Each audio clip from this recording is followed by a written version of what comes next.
For video. Aha. Okay, sundot na. Oo. Mag-blink-blink na. Hello, na-miss nyo ba ako? Na-miss nyo ba ako? Kami ni Manang sa aming mga luto. Ngayon, ito naman ang aking outfit. Made in Baclaran, Philippines. O, di ba maganda? O, gawang Pilipinas yan, lahat. O. Ngayon, ang lulutuin natin, of course, it's me, I'm back.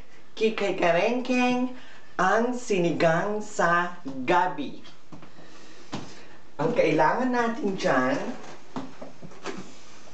baboy, pork, ang binili ko malaman, may konti lang na taba para sa ating mga puso. Kailangan natin hindi masyadong maraming taba at kolesterol, kundi magbabara ang ating mga ugat-ugat. Labanos, radish na white, the favorite kangkong, of course, kamatis at sibuyas at gabi. Ganyan. Ganyan ang paghiwa ko sa aking gabi. Ngayon, ang sinigang natin, gagamitan natin ng Knorr sinigang sa gabi.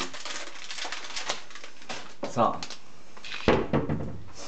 at ang gagamitin nating sabaw sa ating sinigang ay ang pinaghugasan ng bigas.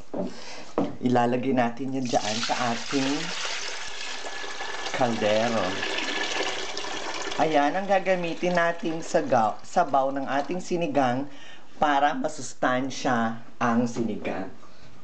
So, pakukuluan ko muna yung sabaw at babalik kami mamaya ni Manang. See you later!